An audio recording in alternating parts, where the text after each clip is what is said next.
Hello there, I'm your moderator, Sage Goodwin, and as always, I'm joined by the astounding Samit Halvadia. How are you doing? I am well. Still my favorite part of every podcast, basically trying to figure out what adjective Sage is going to use to describe me. I've gotten the astrophysicist, I've gotten the lovely Samit Halvadia, but Yes. astounding. That's up there with some of my favorites. The thesaurus is my friend when writing these intros.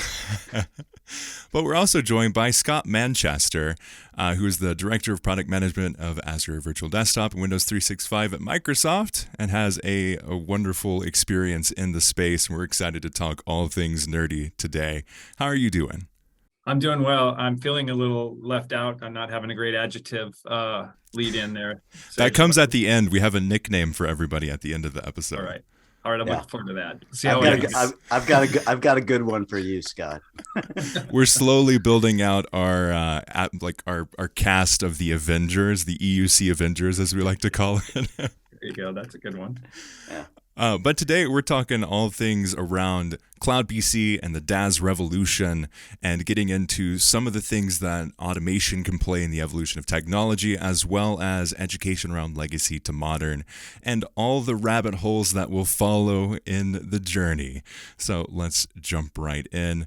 First off, Scott, you have a great amount of history in this space. You've done a variety of things in the EUC, VDI, DaaS space. But for people who don't know, could you give a little bit of overview of yourself and what you are working on now? Sure. Yeah. So I'm a 22-year veteran at Microsoft. I've spent majority of that time working in networking and media technologies, and then the last decade focused on virtualization. I had the great honor after joining the virtualization team to work with some of the best and brightest here at Microsoft to create Azure Virtual Desktop.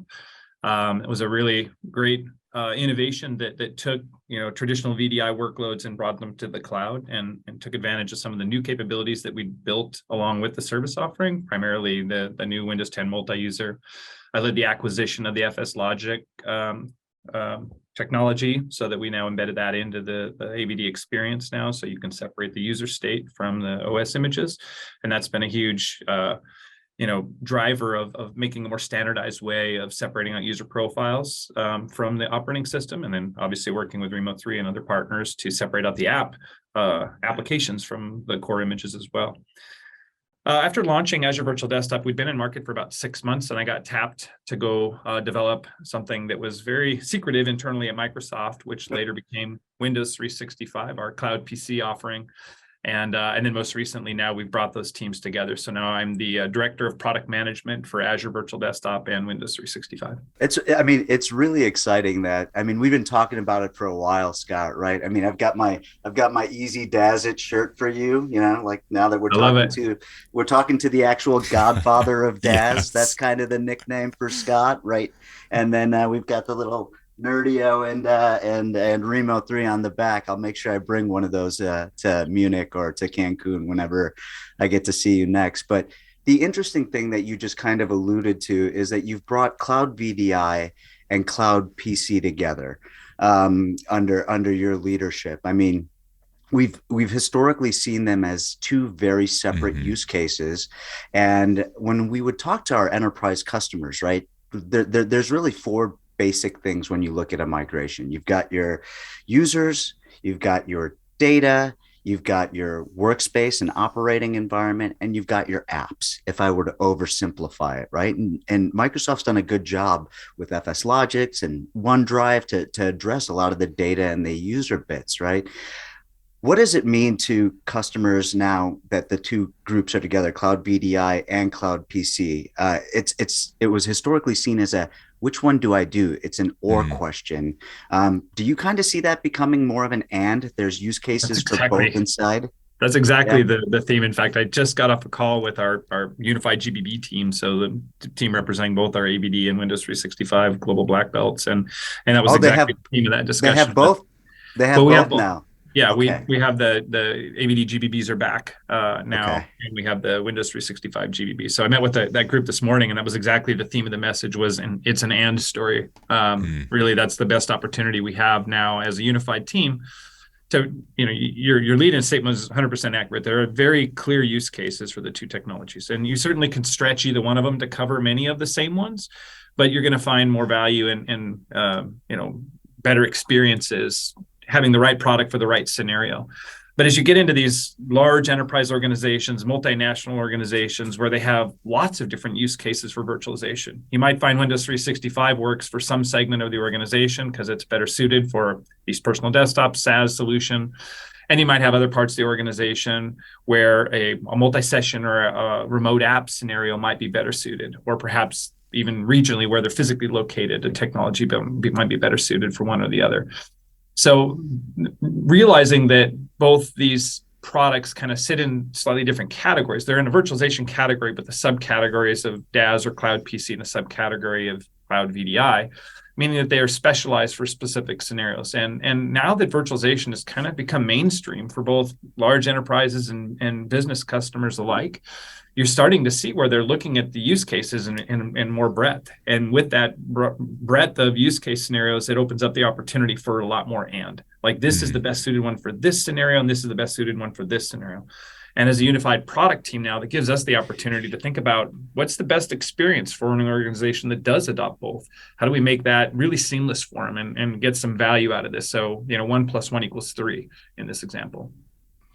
And, that makes perfect sense, because the reality is there are both use cases inside of large enterprises, and based on the type of user, the type of application that they're consuming, it's different whether you want a persistent high performance or maybe a pooled multi-session for things that are maybe a little lower cost or more cost sensitive inside of a line of business. But, I've heard this story before, and I'd love to get your perspective on it, because I believe that if you think about the promise of VDI back in 2005, 2006, right, it was never really truly achieved, even though it was meant to be, trying to do the user segmentation, the app segmentation. There was a lot of infrastructure and complexity associated with deployment. So out of like the 1.4 billion enterprise endpoints under management, I think the Gartner numbers are between a 10 and 12% market penetration.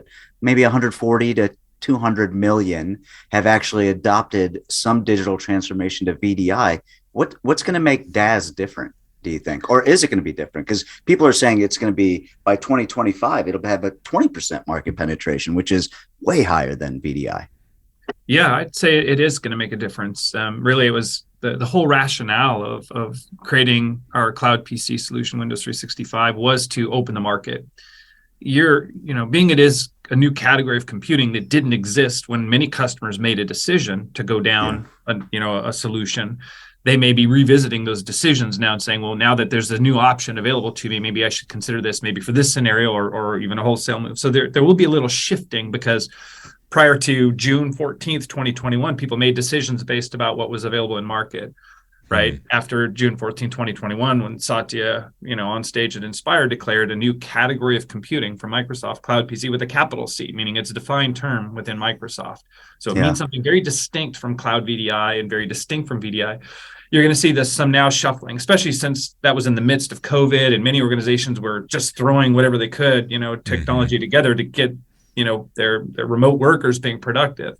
Right. And now most of the things have stabilized, but people are still making decisions now, knowing that there's these three categories and what are the most suitable. But ultimately, the goal of Windows 365 wasn't to shift workloads around from one virtualization solution to another. It was to open the market up, to empower a new set of admins, endpoint admins. You mentioned that 1.4 billion number that many analysts use, to now make them say, look, all the same tools and processes and workflows and the cognitive load we put on you can now be applied to extend to, compute resources surfaced from the cloud. That was really the theme. And it was a two-factor theme. One was like, how do we change the dynamic from an administration perspective and truly be revolutionary in how you provision and manage virtualization workloads? But then you have to also solve the end user experience part as well. So one of the things not delivering on the promise of VDI was it was something forced upon users, and it came with a whole bunch of things you took from them. Right? Yeah. When I flip up the lid of my laptop, I go right back to where I was. We took that away. with especially cloud-based virtualization, where you're running on a meter, right? When you're running on a meter, when that user's not using that machine, you better shut it down. Shut it down, right? Stop that meter, right? Which means that I lost the state of my session. We took it away. And when you're running on a multi-user environment, we took away your ability to be an admin. And we took away your ability to take action on the machine. Like, well, if it's in a bad state, reboot it. Well, you can't reboot it. There's 50 other people on the same machine. Yeah. And so all these things you took away from the end user meant that, it wasn't a delightful experience for them. And frankly, as Microsoft, if that's the way they spend their 8 hours every day accessing Windows and Office, and then that's their Windows experience. Right. So how do we make sure that people, regardless of whether they're getting Windows served through VDI, Cloud VDI, or Cloud PC, they have the best possible Windows experience? And we had a chance to reshape that when we created the new category of Cloud PC. Had a chance to both say, from an admin perspective, how do we take the tools and processes and workflows that exist in large scale now in the enterprise, very high numbers in terms of penetration of endpoint management, and allow them to be productive now in physical and virtual workloads. And then from an end user perspective, how do we get to a point in time where I can grab any random person off the street, put them behind Windows 365, and have them quickly be productive, but more importantly, it's delightful. And they're like, I want this. It's not something forced upon me because I work for Contoso Corporation. It's something that I would seek out because it can do unique things. Now I can travel with my iPad or my Android device or just my phone and get access to corporate workloads. I don't have to worry about carrying my laptop in case some really important thing happened when I was on vacation. Just a small example. Right. That's a fair point. Like I think about it, and that's the first time I've heard you kind of explain it to me in terms of two segments, right? You've got your end user segment to have a great user experience, which you always talk about, but the simplified administration is really a thing because that's always been a contention in terms of VDI, right? Because if you think about VDI, you have your virtualization SMEs that know how to use a specific set of tooling and have a subject matter expertise in virtualization. And then you've got your entire desktop engineering team that knows how to do endpoint management, but they don't necessarily know how to do virtualization. Like with the tooling that we're seeing now, you're starting to see kind of for the first time the convergence of the end user endpoint management as well as virtualization to the point that you can have a single team delivering a great user experience with the simplified administrative plane. Is that kind of the direction and the goal? Yeah, absolutely. So we have this whole principles around any M365 services, that they're trusted by IT and loved by users, right? And really, you could say they're trusted and loved by IT and trusted and loved by users. But really, the core thing is, at the end of the day, an IT admin's goal is to ensure they create this great and productive and secure work experience for their end users. But they often forget about, the end user experiences and how that plays out in terms of the quality experience that they have. So that loved by end users is also the thing. It's not something forced upon me. It's literally something that empowers me to do something I couldn't do before. Empowers me to be more productive than I was before, right? And so it's not about taking something away. It's about giving them something new. And so when we thought about that from, the end user experiences side, we thought about a couple of things that where we saw friction in the system today, both in the admin and the end user. We saw friction. How do we lean into that friction and change the dynamic and be disruptive and to be revolutionary? So from an IT admin's perspective, it may seem obvious in retrospect that, hey, let's build this virtualization management inside of the end user, management portal, right? Inside of Intune. And obviously, we had to work very closely with the Intune team to say, we're going to come in there, we're going to mess around with this a bit, right? We're going to kind of change the behaviors and add some new things inside of this tool that's been very successful and people are very comfortable behind it, and to add this new capability inside of it. And it was really great to have a very established product and a very established persona, that we could kind of understand their use cases and patterns and their knowledge to say what we can do that we doesn't require some new admin having to work inside of that portal. We have to pull somebody else in that has expertise in some other parts that would be required to support a virtualization workload. So it wasn't an obvious decision, and it was a lot of internal discussion to get there, and it turned out to be the exact right decision. And then on the end user experience side, right, getting these changes done in Windows and to get these, real backing up and rethinking end user experiences from the beginning, right? It took a lot of exercise to get to that point now where we can now give those capabilities back to end users, the ability to go back to your Windows 365 Cloud PC and be exactly where you left it, right? How do you do that in an economical way, working in the cloud where everything is metered? How do I get them back exactly to where they were the last time they were using it? And that little subtle thing played out over day after day, hour after hour, weekend after weekend of every employee in your organization accessing virtualization is an amazing amount of increased productivity we've given back to users. And not just productivity. Now they're now earning more money for the company they work for, but they're having a delightful experience, because there's nothing more frustrating to be right in the middle of something on Friday. Like, we've all got this situation, right? We got dinner plans on Friday, right? But I got this mail, I want to finish it because I know if I leave and have to come back to get back in context, and I might have a PowerPoint open, a Word doc, and looking at some web page, right? And I'm using all this input, and I'm typing this really important email. Well, in today's world, if I'm doing that virtualization and I know if I walk away for an hour or the weekend, when I come back, everything's gone, I'm going to stay longer that night. I'm going to miss that dinner or be late to that dinner or that family event because I got to get this done because I don't want to have to reset. But if I know that I can get exactly right back to where I am, right where that cursor was in that mail I was writing, and all those things still open, it empowers me as an end user. I'm empowered to feel, hey, I'm out of here, man. I'm going to go to that dinner or go pick up my kids from school or whatever I need to do. And know when I get back Monday, I can get right back into context again. You can't understate the importance of that, both in terms of productivity and delighters for end users. And those are the kind of themes that were really top of mind for us when we were thinking about the end user experience. We've kind of gotten to this model now where I think of the innovations we do on Windows 365 and the innovations we do on ABD. And I'll say this is to be a little bit, contentious, is I think of the zeros with Windows 365 and the any's with ABD. So the zeros of Windows 365 kind of fall into three categories. That zero trust. So at every layer, there's a security boundary, right? Just because someone got through the front door doesn't mean that we allow them to every other door in the house, right? That's that zero trust concept that we're all familiar with now. And then that zero touch concept, right? Plays out with Windows 365 moreover than anything. Because I can literally, if you told me I need 500 machines for, these interns in India, I could click a button in an hour, they're ready to go. And they get an automated mail that says, here's your cloud PC, and they can bring their own PC. They can get access to it. Literally, it is a true zero touch, right? They can be deployed up and running anywhere in the world at any time in just a matter of minutes, right? But the third category that's often overlooked, especially in the virtualization space, is that zero ramp, meaning I can take that person off the street, put them behind this experience, and without any IT support, they're up and running. And what are those things that IT has to do today? They have to get the app installed on that device. They have to configure the app with the feed, subscribe to the feed, and then configure it and get it set up. And those could be very daunting things for the average user you pull off the street. So this is why you look at some of these innovations we're building in Windows 365, the Windows 365 app, Windows 365 boot, Windows 365 switch, and Windows 365 offline. They're all designed around that end user experience. Give them the power back. Everything they come to know and love about their physical PC. And if you played with Windows 365, you've probably seen some of the other controls we give the user. And a lot of these are programmatic, meaning IT admins can turn these on and off for different users. The ability to reset the machine back to its original state, to back it up and restore it to 14 restore points that are automated. They just happen automatically. You don't have to do anything as an admin. We just start taking backups as soon as the machines are provisioned. Allow them to resize it. And of course, allow them to restart it. It's their personal machine.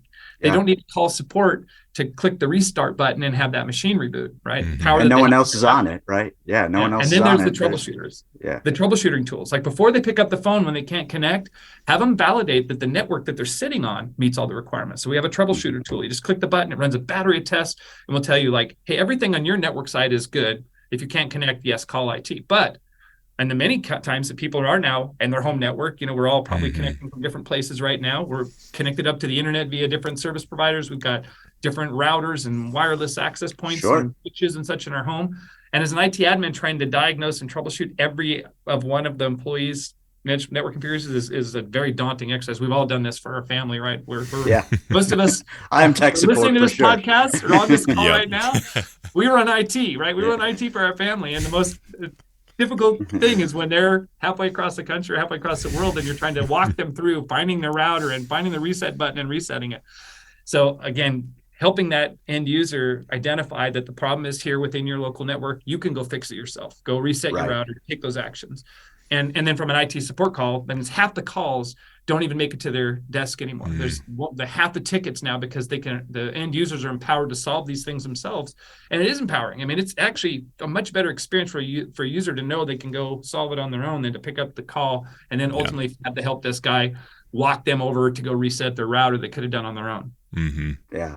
And it's interesting because you're building in all of this tooling in such a familiar experience. We all know how to use a PC for the most part, right? And I think that the zero ramp is an interesting concept, especially for, small to medium businesses that use commercial off-the-shelf applications, ones that are able to just kind of have no legacy technical debt, and they can turn it on day zero. And, Jimmy's car dealership is up and running across 6 different segments and 30 sales reps. And, that is a great user experience for Windows 365 or 7 dentist office and whatever it might be.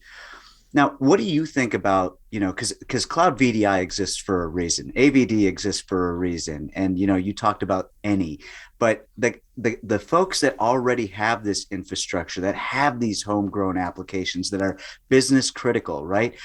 For them, it's not just turn it on and ramp it up. Can you talk a little bit about thinking about what that journey towards DaaS looks like? Because we know, I believe personally that heterogeneity is going to be a huge part of workspace delivery. On-prem VDI is not going anywhere. There will be, again, it'll be on-prem and DaaS, Cloud VDI and Cloud PC and physical and some, other clouds. So, what do you think that journey can look like for a lot of folks that are not just answering a question around, can I move from where I am today to where I want to go? But there's 12, where do I want to go? So there's 12 options or 15 options on how to deliver your applications and your workspaces. What do you kind of see with your customers around their evaluation process to make that decision on how to take this journey from legacy to modern? Yeah, so let me lean into the any a little bit, and I'll weave this in your specific question Sure. into this as well. So the zero concept, again, just to be kind of a little contentious to get people to lean into the discussion, I use this terminology, but equally application delivery and user state and user data, these are critical elements to any virtualization solution. Right. And so they're fundamental, technologies that make these things seamless for the end users and cost effective and easy to manage as for IT admin. But when we look at the any story with AVD, it's any OS. So with Windows 365, it's current supported OSs, Windows client OSs. With AVD, I can use server, I can use client, and I can use multi-session client. Right. And we even allow support for extended security updates, and Windows 365 is entitled to use some things around that. So it really provides that great choice of OS. So it's any OS, right? And then it's anywhere, right? I can provision Windows 365 to the supported regions, but if I want to provision hybrid deployment across on-prem and the cloud, I can leverage Azure Stack HCI with AVD, and in the cloud, I can go into air-gapped clouds like Mooncake and government clouds. And I can be in any region, in any combination of regions. And then it's any compute. I can choose any SKU. I can go to the Azure catalog and literally have more combinations of compute and storage options than there are positions of the Rubik's Cube, right?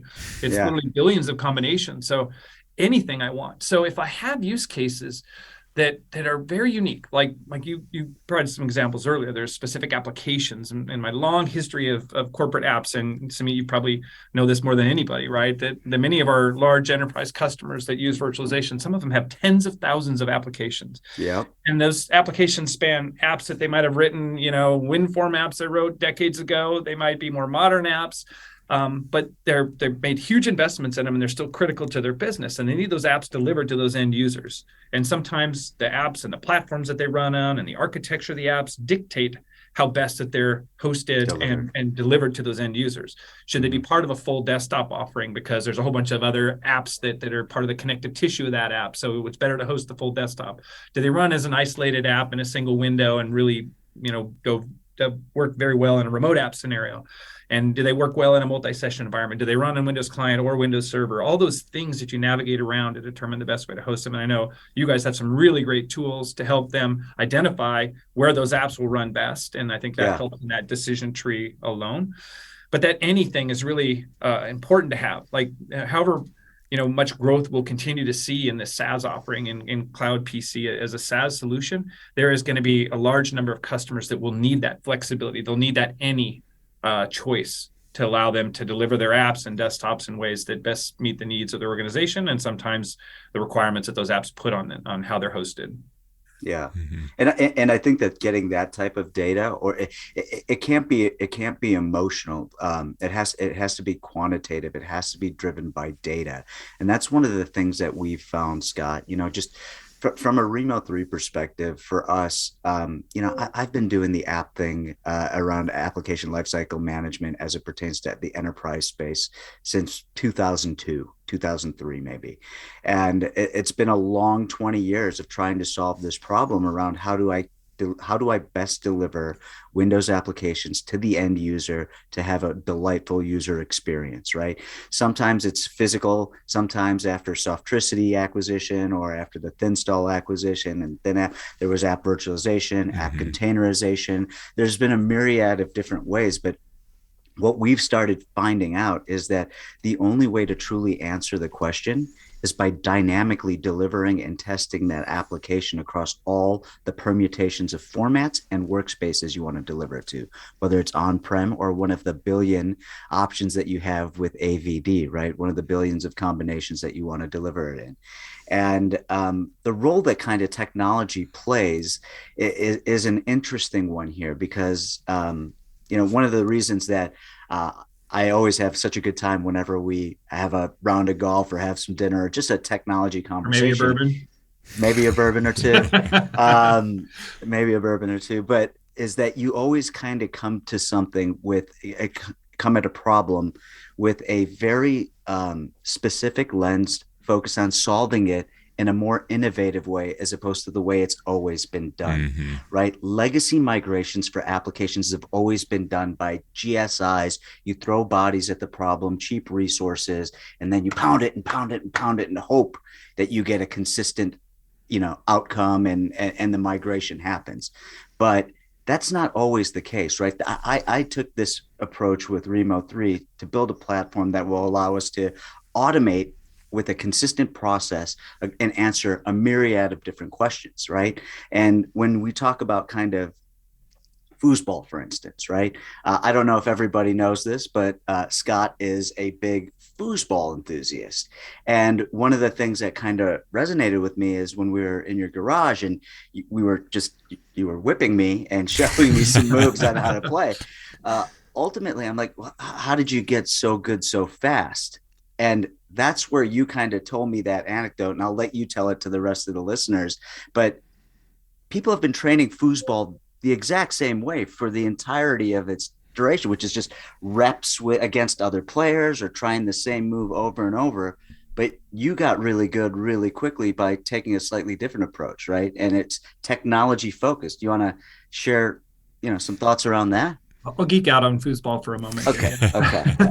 So I used to play quite a bit in the early 2000s and took a long break when we had kids. And then with COVID, dusted off the table and started playing again.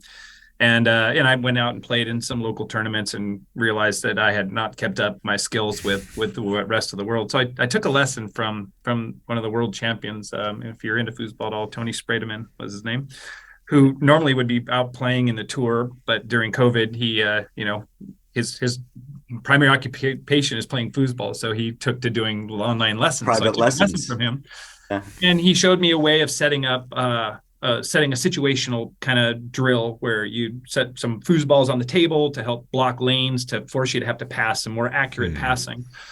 And every time I would kind of not hit it exactly right, I'd hit the Foosball and be rolling all over the table. So I'm chasing around trying to get it set back up again. And I thought there's got to be a better way where I can maybe click something onto the rod and then block that lane. And if I hit it, I'll get that feedback that I missed, but I can quickly get back and get to practice again. So I bought a 3D printer and taught myself some CAD software and 3D printed these little devices that click in to help you train Foosball. And I thought, well, maybe other people would like them. So I actually created a e-commerce site, and I've been selling them and giving them away for other parties. And then my son now is just became one of our top players in the league, because he's been practicing using these techniques just from the starting position, now beating pro masters and others, by able to be a little more programmatic about his approach to practicing. And you're right. It's like, innovation really is about looking at problems and stepping back and saying, if I was to start today, how would I design things? And oftentimes we get into this mode where we're driven by historical inertia, meaning this is how we've always done it. This is how we'll keep doing it. I like that term, historical inertia. That's exactly what it is. We've always done it this way. It's a tradition, But the dynamics and the things often change around you so slow, you don't realize that historical inertia, that process and tools and things we used in the past aren't suitable anymore, or aren't the best anymore, because things have changed and things have evolved. 3D printers were invented between the time Tony started using a foosball to block the hole and where we are today. The concept didn't resonate with them because that's the way he started doing it. It was historical inertia. Well, now it took me, in an hour, I had an object, that I could then click in and test it. And I'm on revision 14, by the way. So I've evolved it over time, but the initial concept came out pretty quick. But that's the same approach we take to all problem solving. And frankly, when we took this problem of how do we create a whole new category of computing in the virtualization space, I intentionally brought in people that had expertise in virtualization, people that had the history, but I made sure that was a small percentage of the team. Sure. I also brought in people from the endpoint management, industry, and then I brought in people retail, different services, just Windows people and people that had no experience in this space at all. And then we sat down as a team and said, how do we solve this problem? So we had a good mix of people with some historical experience and some points of view on how people do things today, but largely driven by, if you were starting today, how would you design it? Ask yourself this question. If we had no infrastructure of roads, we had no stoplights and parking stalls and gas stations, what would an electric car look like? Like, when you think of it as a revolution, right? But it's really defined by all this infrastructure that exists around it, and it's constrained. Kind of this canonical example. They put all these cameras and sensors to try to figure things out. But if you were designing an electric car today, you'd put infrastructure, you'd put wires in the roads that had sensors that could tell you how fast you're going, and you wouldn't need a steering wheel. You wouldn't need stoplights. It would all be just automated. But we're constrained by the infrastructure that exists, and it keeps us from truly being revolutionary. And when you have that opportunity to not be constrained by the current paradigm or infrastructure that exists, that's when you truly can think freely and truly be disruptive and revolutionary. I mean, you just, the constraints, you just described legacy technical debt. You described 20-year-old applications is what you described, right? You have to work in the context of that. Well, it's interesting then. So I would like to hear, and you don't have to call Tony out or whatever, but the idea when you showed it to your son, who hadn't done foosball and trained for foosball in the same way for the last 25 years, versus when you first introduced this concept to Tony, who did have that historical inertia associated with his training methodologies. Was there a difference? Was there resistance? Was there education? Was the acceptance a very similar process, or were they? I think it was different? Actually, there was acceptance. I think people that are truly, to get to that level where you're the expert in an area, Tony being, the most decorated foosball player that's ever played, right? Yeah. He has to have his mind open to accepting new things and new process tools, innovations, and, people coming up with new techniques that he needs to defend against or to be able to have great offense against. So see, generally people that are successful in their area, they may not always be able to back up and be innovative, but they can recognize when something is disruptive and something is going to create better opportunity, for them. So, I think in all my innovation, my career at Microsoft inside and out, that's been my approach. It's like, what's the problem? And let's step back from the problem. Let's don't first go look at all the solutions that are out today. Really step back. In fact, if you work with a legal team, that'll tell you when you're creating intellectual property, don't go out there to look, let's see what exists. Have your own creativity, have your own mindset for a couple of reasons. There's legal implications, but also it'll kind of start to put you down a path maybe that you went too soon down that direction. Maybe stay here at the beginning and just get up a little higher up and take a little broader view and understand the problem space and where technology is today and where technology is going, and then decide where to go. What's the right, opportunity? On that side of things, I mean, we're seeing some insanely huge shifts in all aspects of the tech industry. And on the creative side of things, we're seeing it even more so with different tools available to you. You're looking at a change in how art is perceived and how writing is perceived. Yeah. And a lot of that is due to AI and automation. When we're looking at the future of tech, obviously we're taking that into consideration.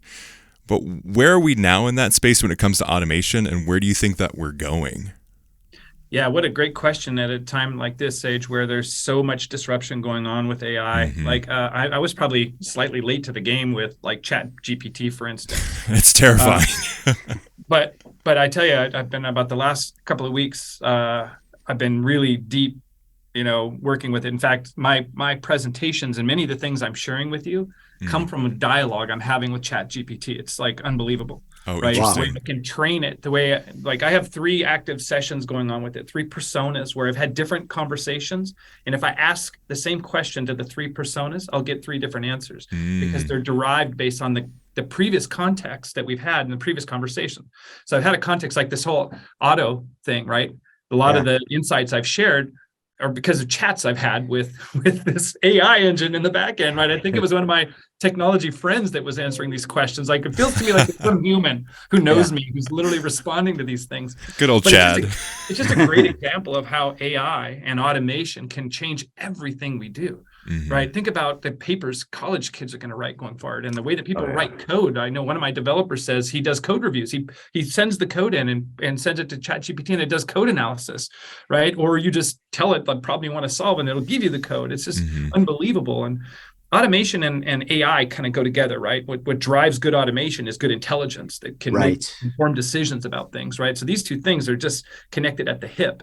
And the more we get this high-powered AI that can help drive this great decision process, the more we can use automation, and the more it frees us up to do other things, right? And just to be more, like you guys give the power back to application managers, right? That they, instead of them going and doing all the packaging and evaluating where they run, they can do more progressive things and looking at the next wave of innovation they want to do within an organization. Let those things you said where you throw human horsepower at it, let these intelligent engines now do that on your behalf. And it's going to play out in every part of our industry. In fact, I asked my team the question, like, what thing in our AVD and Windows 365 world shouldn't be powered by AI? Ask that question, not what shouldn't. Give me an example of something that doesn't benefit from AI.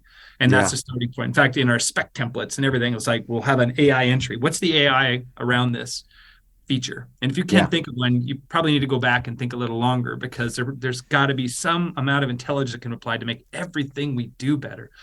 You think about in the space we're running in the cloud, how powerful AI can be to determine the patterns of when I use my resources in the cloud. We've talked about this sleeping and waking of machines, for instance, right?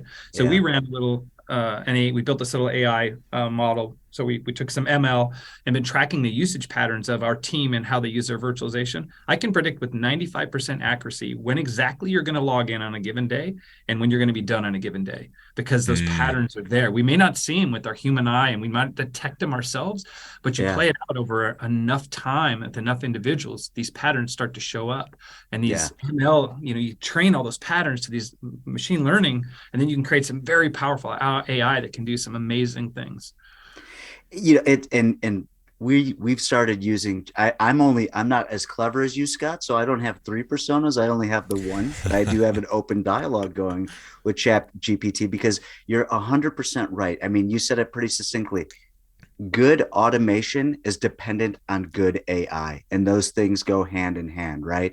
And for us, right, as we start seeing how people use applications, why not use AI to start determining how to best test those applications, how to best represent a user using that application to make the determination of whether or not it's acceptable performance or if it's an acceptable delivery format for that application. So, it's really interesting, Sage, because now you have access to AI that is for the masses, right? Prior to that, you needed to have a data scientist, you needed to have a potential quant, someone that understands how to interpret these patterns and start driving machine learning behavior with guardrails. They were the guardrail makers. And now you've got that available for free to the masses. So I honestly believe like, again, cloud PCs bringing VDI to the masses, or cloud VDI, like, you don't need the infrastructure, the capital expenditure. You don't need that background anymore to start leveraging AI. I think that you're going to start seeing the likes of ChatGPT and some of these other engines start actually driving decisions around where platforms and technologies are going to go, because the barrier to entry suddenly became from all the way up here down to here. Even I can do it, right? So like, you start thinking about, just how much more innovative the world is about to turn, especially in the tech sector over the next even 12 months. You're going to see, I think you're going to see, with all of the different reductions in forces and workforce changes that are happening, you're still going to see that level of innovation potentially continue to rise. If it's not going to go down, it might remain flat with less people in the workforce, but I think it's potentially going to continue to rise. If we look at the advancement of that in the whole technology space, we always believe, creatives are safe. There's no way we can automate creativity. And you look at something, and you look at art, you look at the AR art generation, you look at ChatGPT and the impact that's going to have on, like you said, homework. You're going to have to judge whether someone understands something much more on their problem solving skills than what they can. Like, you can ask an AI to write 300 pages with sources on this thing. You can ask an AI to make code to solve this solution.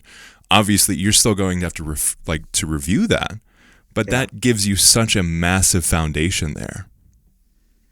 Yeah, and it's interesting. You think back, we probably all around a similar era where, when calculators weren't allowed in class, right? Like in the early days, right? Oh, you're not proving that you understand it. If you can't multiply 13 times 26, then you don't understand math, right? And now, my kids had calculators in elementary school, where I didn't get access to them until college, right? Where we could use calculators, and probably before that was an abacus, and before that something else, right?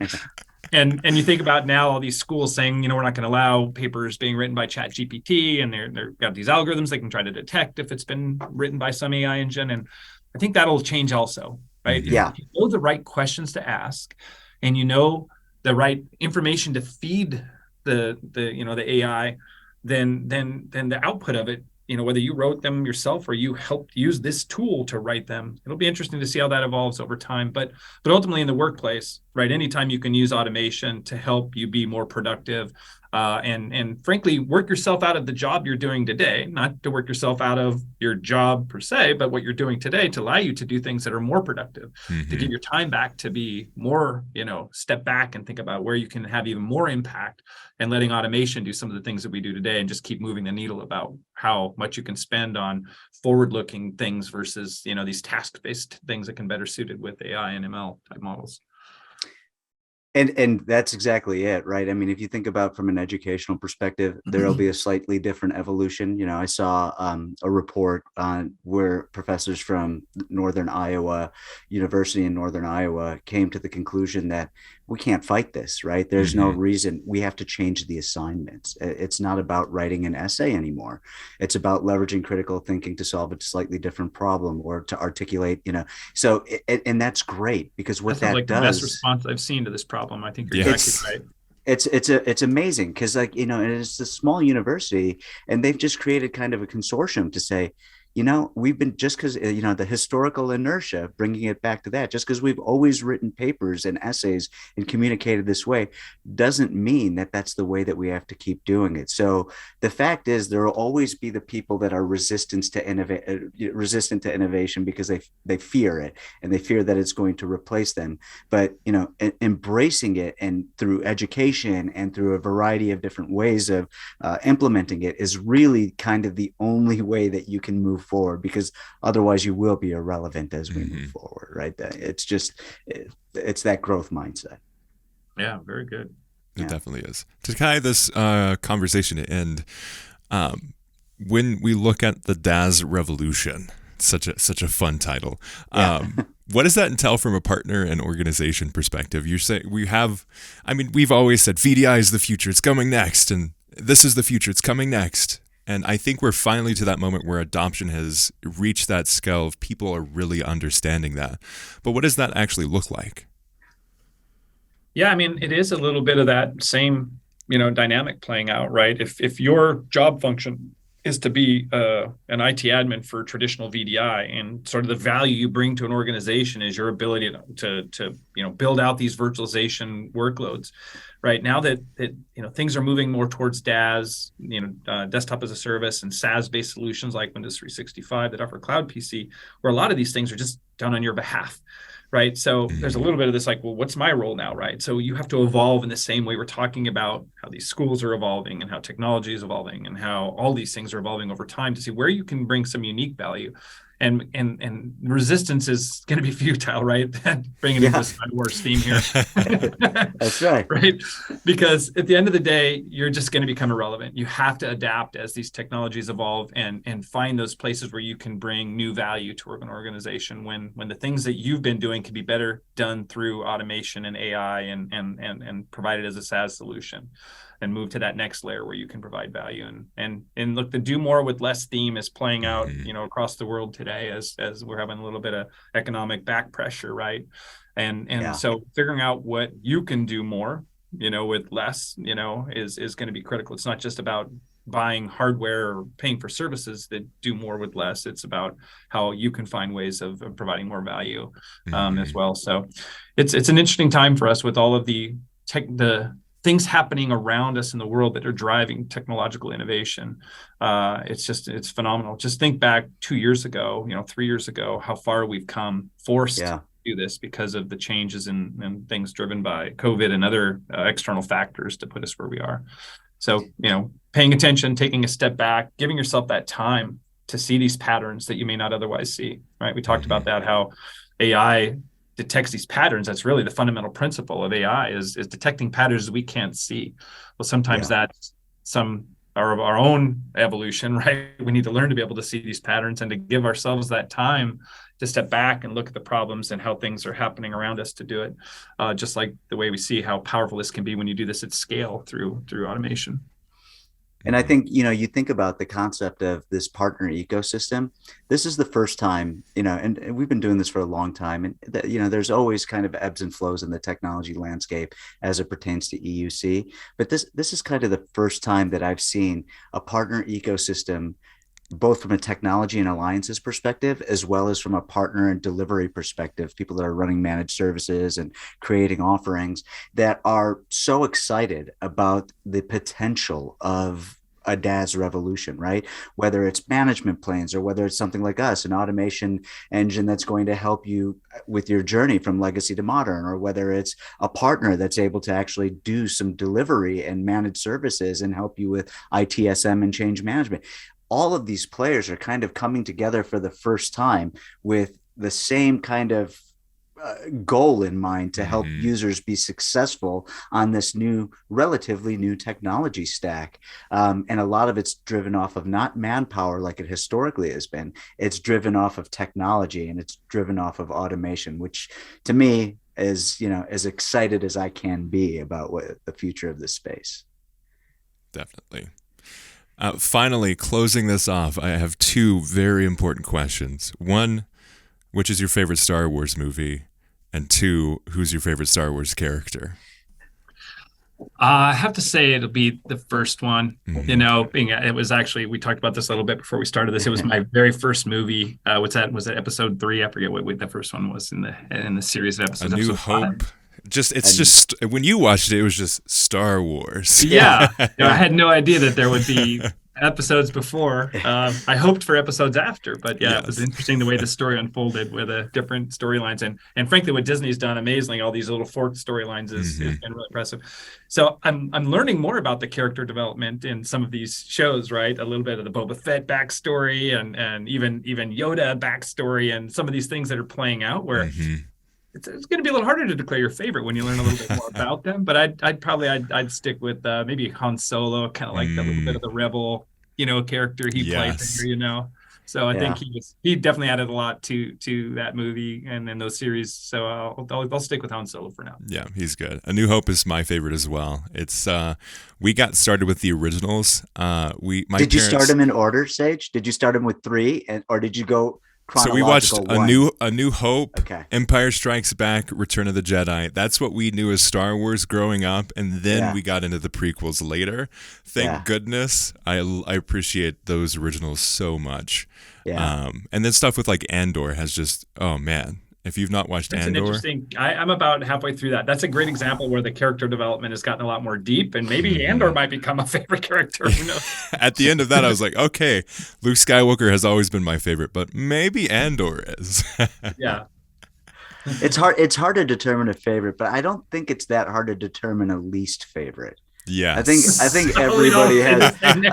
Jar Jar Binks ring a bell? I think everybody has the same least favorite character. Yeah, I think so. But I do have one last question for you, Scott. Just a quick one. Okay, so for those of you that don't know, Scott built and with his partners has built and sold a home automation business, right?